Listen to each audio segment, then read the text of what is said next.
നമസ്കാരം. എൻ്റെ അയോധ്യ ട്രിപ്പ് തുടങ്ങിയത് ഇവിടെ നിന്നാണ്. 10 രൂപ കൊടുത്താൽ നെറ്റിയിൽ ഇങ്ങനെ ചന്ദനം ഇട്ട് തരുന്ന ധാരാളം കുട്ടികളെ നമുക്കവിടെ കാണാൻ പറ്റും. ഇത് റാം മന്ദിറിൻ്റെ എൻട്രൻസ് ആണ്. ഇവിടേക്ക് ബസ്സോ ഊബറോ ഒന്നും അലൗഡ് അല്ല. ഇതേപോലെ ബഗീസ് ഉണ്ട്, പിന്നെ ഇലക്ട്രിക് റിക്ഷാസ് ഉണ്ട്, സൈക്കിൾ സവാരീസ് ഉണ്ട്. 10 രൂപ കൊടുത്താൽ ഇങ്ങനെ അവർ ഡ്രോപ്പ് ചെയ്യുന്നതാണ്. കാണുന്നത് രാം മന്ദിറിൻ്റെ എൻട്രൻസ് ആണ്. ഞാൻ ചെറുപ്പകാലം തൊട്ട് ഞാൻ എൻ്റെ ചെറുപ്പം തൊട്ട് തൊഴുന്നത് ഒരു ശ്രീരാമ ക്ഷേത്രത്തിലാണ്. അതുകൊണ്ട് ഞാൻ ഭയങ്കര ശ്രീരാമ ഹനുമാൻ ഭക്തയൊക്കെയുണ്ട്. അങ്ങനെയുള്ളവർക്ക് വരേണ്ട സ്ഥലം തന്നെയാണ് അയോധ്യയിലെ ശ്രീരാമചന്ദ്രൻ. കാരണം ഇവിടെ ഹനുമാൻ്റെ അമ്പലവും സുഗ്രീവൻ്റെ ടെമ്പിൾ, അങ്ങനെ ശ്രീരാമൻ റിലേറ്റഡ് എല്ലാ ക്ഷേത്രങ്ങളുള്ള സ്ഥലം കൂടിയാണ്. ഇവിടെ നിന്നാണ് നടന്നു തുടങ്ങേണ്ടത്. വീൽ ചെയർ വേണ്ടവർക്ക് ആ ഫെസിലിറ്റി ഉണ്ട്. ഇതൊരു സുഗ്രീവ ടെമ്പിളാണ്. റാം മന്ദിറിൻ്റെ എൻട്രൻസിൽ തന്നെയാണ്. ചില ആൾക്കാരൊക്കെ ഇത് തൊഴാൻ കയറാൻ മിസ് ചെയ്യാറുണ്ട്, പക്ഷേ മസ്റ്റ് വിസിറ്റ് പ്ലേസ് കൂടിയാണിത്. ഇത് ലതാ മങ്കേഷ്കർ ചൗക്ക്, ലതാജിയോടുള്ള ആരാധനയുടെ ഭാഗമായിട്ടുള്ള സ്പേസ് കൂടിയാണിത്.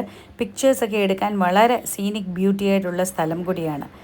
ഇനി പോയത് സരയൂ ഘട്ടിലേക്കാണ്. അവിടെയാണ് സരയൂ ആരതി നടക്കുന്നത്. വൈകുന്നേരം 6:30-7 ആകുമ്പോൾ തന്നെ ആൾക്കാരെല്ലാം എത്തി തുടങ്ങിയിരിക്കും. സരയൂ ആരതിയുടെ കുറച്ച് ഭാഗങ്ങൾ മാത്രമേ ഞാൻ ഈ വീഡിയോയിൽ ഇൻക്ലൂഡ് ചെയ്തിട്ടുള്ളൂ. ശരിക്കും ഒരു മണിക്കൂറൊക്കെ നീണ്ടു നിൽക്കുന്ന പ്രോസസ്സുമാണിത്. അതിനുശേഷം ആരതിക്ക് ശേഷം പ്രസാദമൊക്കെ വാങ്ങി പിന്നെ കൈയൊക്കെ കൊട്ടി സന്തോഷത്തോടുകൂടിയാണ് ആൾക്കാർ പിരിയാറുള്ളത്. പകൽ സമയത്ത് ഈ സരയൂ റിവറിൽ ബോട്ട് യാത്രയൊക്കെ നടക്കും. രാവിലെ തൊട്ട് വൈകിട്ട് വരെ അതിലൊക്കെ പങ്കെടുക്കാവുന്നതാണ്.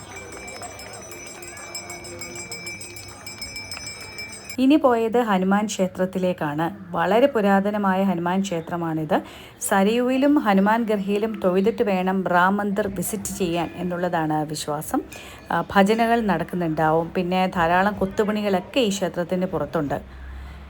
ഇനി പോയത് ദശരഥൻ്റെ കൊട്ടാരത്തിലേക്കാണ്. നമ്മുടെ നാട്ടിലെ കൊട്ടാരങ്ങളിൽ നിന്നും വ്യത്യസ്തമായ കൺസ്ട്രക്ഷനുകളാണ്. പെയിൻറ്റിങ് വേറെയാണ്, കൺസ്ട്രക്ഷൻ വേറെയാണ്. മാത്രമല്ല ഇവിടെ ഭജന നടക്കുന്നുണ്ടാവും.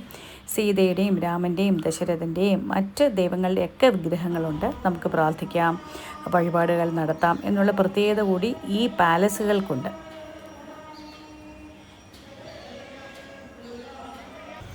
ഇത് കനക് മഹാൽ, സീതയുടെയും രാമൻ്റെയും കൊട്ടാരമാണ്. ഞാൻ പോയത് രാത്രി സമയത്താണ്. രാത്രിയിൽ പോകുന്നത് തന്നെയാണ് ഭംഗി. അത്രയും ബ്യൂട്ടിഫുള്ളായ ലൈറ്റിംഗ് ഒക്കെ ഉണ്ട്. കാരണം പകൽ സമയത്തും ഞാൻ പോയിരുന്നു. ഇവിടുത്തെ നോക്കൂ, കൺസ്ട്രക്ഷൻ നമ്മുടെ നാട്ടിൽ കാണുന്നതിലും വളരെ വ്യത്യസ്തമല്ലേ. ടൈൽസൊക്കെ പക്ഷേ നമ്മുടെ നാട്ടിലെ കൊട്ടാരങ്ങളിൽ കാണുന്ന ടൈൽസൊക്കെ പോലെ തന്നെ എനിക്ക് തോന്നിയിരുന്നു.